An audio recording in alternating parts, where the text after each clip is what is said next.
Good morning dear students, welcome to study with Aakash. Study with Aakash में आपका स्वागत है। आज मैं आप लोगों के लिए एनसीईआरटी कक्षा 9 के हिंदी बुक क्षितिज के चैप्टर 5 का क्वेश्चन आंसर और साथ में शब्द संपदा यानी वर्ड मीनिंग्स को लेकर के आया हूँ। इसमें चैप्टर 5 का नेम है नाना साहब की पुत्री देवी मैना को भस्म कर दिया गया। तो सबसे पहले हम लोग इसके शब्द संपदा को देखते हैं। पहला शब्द है अल्पवयस, जिसका अर्थ होता है कम उम्र। दूसरा है भग्नावशिष्ट, जिसका अर्थ होता है खंडहर। तीसरा शब्द है इतिहासवेत्ता, जिसका अर्थ होता है इतिहास का जानकार। तो इस तरह से इस चैप्टर में 3 ही वर्ड थे। अब हम लोग इसके प्रश्न अभ्यास की ओर बढ़ते हैं। इसमें पहला प्रश्न है, बालिका मैना ने सेनापति हे को कौन कौन से तर्क देकर महल की रक्षा के लिए प्रेरित किया? तो इसका उत्तर होगा, बालिका मैना ने अपने पिता के महल की रक्षा के लिए निम्नलिखित तर्क दिए। पहला, मैना ने तर्क दिया कि महल को गिराने से सेनापति के किसी उद्देश्य की पूर्ति नहीं हो सकेगी। दूसरा, मैना ने अंग्रेजों के विरुद्ध शस्त्र उठाने वालों को दोषी बताया और कहा कि इस जड़ पदार्थ मकान ने उनका क्या बिगाड़ा है। और तीसरा, मैना ने सेनापति हे को अपना परिचय देकर कहा कि वह उनकी मरी हुई पुत्री मेरी की सहेली है और उसका आखिरी पत्र अभी भी उसके पास सुरक्षित है। अब इसका दूसरा प्रश्न है, मैना जड़ पदार्थ मकान को बचाना चाहती थी पर अंग्रेज उसे नष्ट करना चाहते थे, क्यों? इसका उत्तर होगा, मैना अपने मकान को बचाना चाहती थी क्योंकि वह मकान उसकी पैतृक धरोहर थी। उसी में मैना की बचपन की, पिता की, परिवार की यादें समाई हुई थी। वह उसके जीवन का आखिरी सहारा भी हो सकता था, इसलिए वह उसे बचाना चाहती थी। नाना साहब ने अंग्रेजों का नरसंहार करके उन्हें बहुत हानि पहुंचाई थी। उनसे बदला लेने के लिए अंग्रेज सरकार उनसे जुड़ी हर निशानी नष्ट करना चाहती थी। यह राजमहल उनके दुश्मन नाना साहब का था। ब्रिटिश सरकार से मिले आदेश के अनुसार वे उनकी हर निशानी को मिट्टी में मिला देना चाहते थे ताकि देश में फिर से कोई अंग्रेजों के विरुद्ध आवाज ना उठाए।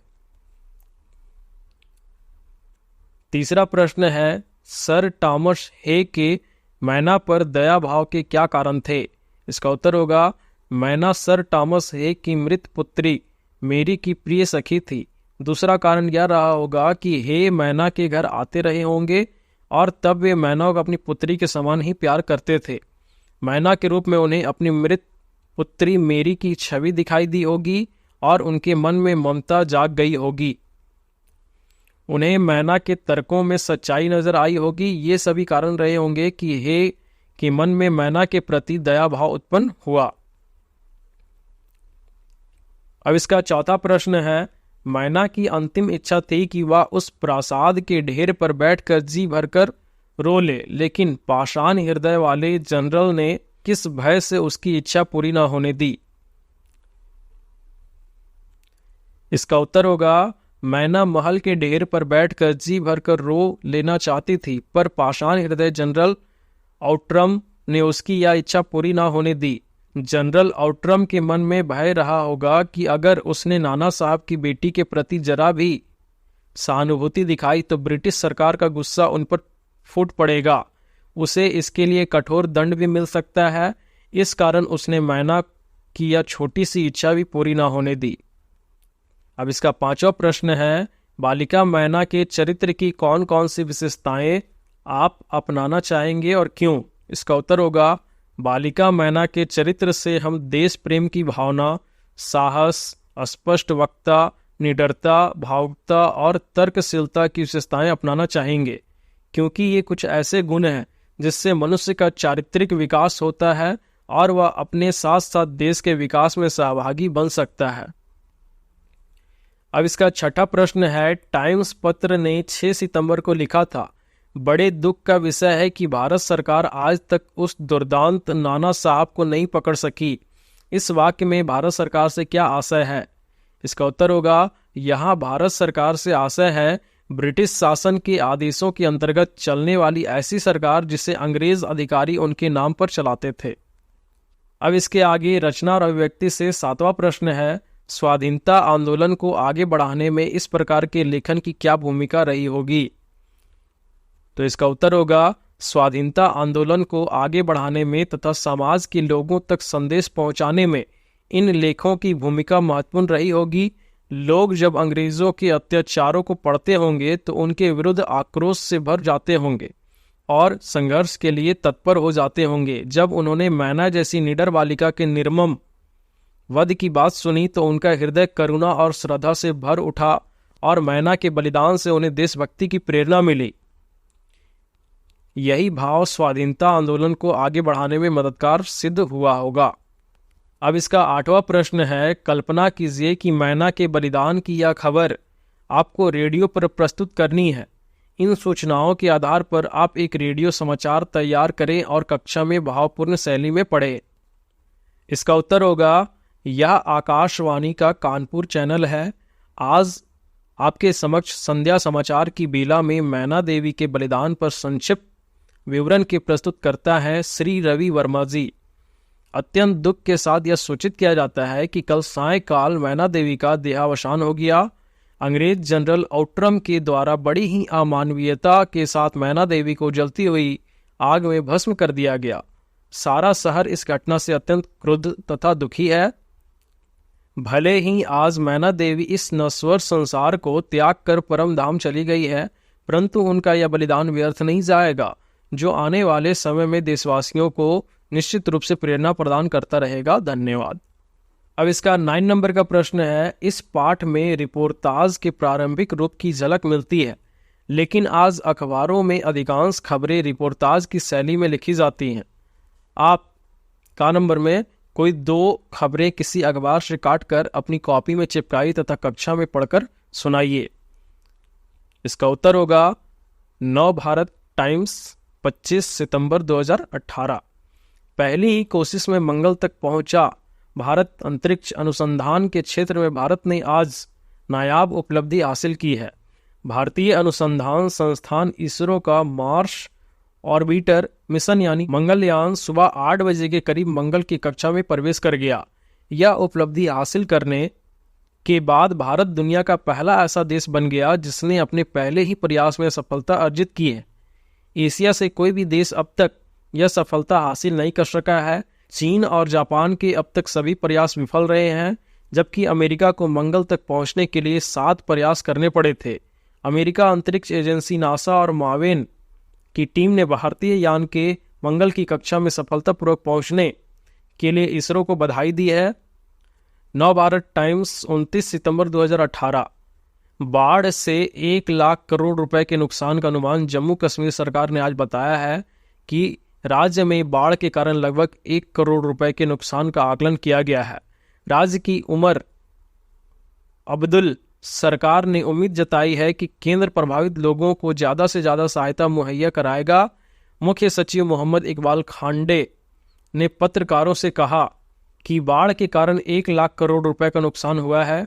मुख्य सचिव ने कहा कि राज्य सरकार बाढ़ की वजह से हुए नुकसान के बारे में विस्तृत ज्ञापन तैयार करेगी, जिसे इस सप्ताह के अंत तक केंद्र को दे दिया जाएगा। हमें उम्मीद है कि भारत सरकार प्रभावित लोगों को ज़्यादा से ज़्यादा सहायता प्रदान करेगी। उन्होंने कहा कि मुख्यमंत्री उमर अब्दुल्ला ने केंद्र सरकार को पत्र लिखकर राज्य में बाढ़ प्रभावितों के पुनर्वास के लिए विशेष पैकेज का भी अनुरोध किया है। उन्होंने कहा, हमने पूर्ण क्षतिग्रस्त घरों के लिए 5 लाख रुपए और आंशिक रूप से क्षतिग्रस्त घरों के लिए 2 लाख रुपए की मुआवजे का अनुरोध किया है। अब इसका ख नंबर का प्रश्न है, अपने आसपास की किसी घटना का वर्णन रिपोर्टाज शैली में कीजिए। इसका उत्तर होगा, मुंबई एक्सप्रेस हाईवे पर मंगलवार को एक सड़क दुर्घटना में एक युवक की मौत हो गई, जबकि 2 युवक गंभीर रूप से घायल हो गए। अमर, प्रेम और राज तीनों मंगलवार की रात गाड़ी से जा रहे थे, तब पीछे से ट्रक ने गाड़ी में टक्कर मार दी। हादसे में तीनों गंभीर रूप से घायल हो गए। घटना स्थल पर मौजूद लोगों ने उन्हें अस्पताल में भर्ती कराया। डॉक्टरों ने अमर को तत्काल मृत घोषित कर दिया, जबकि प्रेम और राज की हालत गंभीर बनी हुई है। अब इसका 10वां प्रश्न है, आप किसी ऐसे बालक या बालिका के बारे में एक अनुच्छेद लिखिए जिसने कोई बहादुरी का काम किया हो। तो इसका उत्तर होगा, हमारा देश का इतिहास साहसी लोगों के कारनामों से भरा पड़ा है। आज भी इनकी कमी नहीं है। ऐसी ही एक बहादुर लड़की ने अपनी जान पर खेलकर अपने मात्र 4 वर्ष के भाई की जान बचाई। दिल्ली की 9 वर्ष बालिका महिका अपने परिवार के साथ केदारनाथ मंदिर में प्रार्थना कर रही थी। अचानक प्राकृतिक विपदा आन पड़ी, वह अपने परिवार से बिछड़ गई। चारों तरफ सिर्फ पानी नजर आ रहा था। ऐसे में उसे अपने छोटे भाई के रोने की आवाज आई।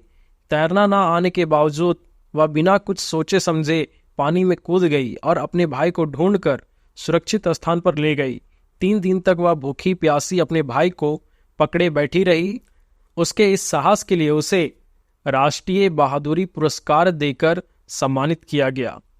अब इसके आगे भाषा अध्ययन से 11वां नंबर का प्रश्न है, भाषा और वर्तनी का स्वरूप बदलता रहता है। इस पाठ में हिंदी गद्य का प्रारंभिक रूप व्यक्त हुआ है जो लगभग 75 से 80 वर्ष पहले था। इस पाठ के किसी पसंदीदा अनुच्छेद को वर्तमान मानक हिंदी रूप में लिखिए। इसका उत्तर होगा, कानपुर में घटित हत्याकांड के बाद अंग्रेजी सैनिक दल बिठूर की ओर गया। बिठूर में स्थित नाना साहब का राजमहल अंग्रेजों द्वारा लूट लिया गया, लेकिन अंग्रेज अधिक नुकसान नहीं कर पाए।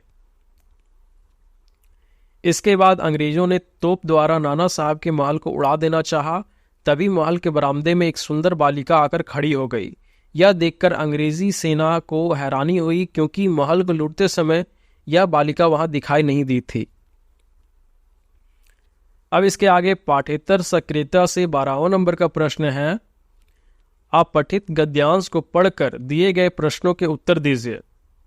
तो गद्यांश है, आजाद भारत में दुर्गा भाभी को उपेक्षा और आदर दोनों मिले। सरकारों ने उन्हें पैसों से तोलना चाहा। कई वर्ष पहले पंजाब में उनके सम्मान में आयोजित एक समारोह में तत्कालीन मुख्यमंत्री दरबारा सिंह ने उन्हें 51,000 रुपये भेंट किए। भाभी ने वे रुपए वहीं वापस कर दिए। कहा, जब हम आज़ादी के लिए संघर्ष कर रहे थे उस समय किसी व्यक्तिगत लाभ या उपलब्धि की अपेक्षा नहीं थी, केवल देश की स्वतंत्रता ही हमारा ध्येय था।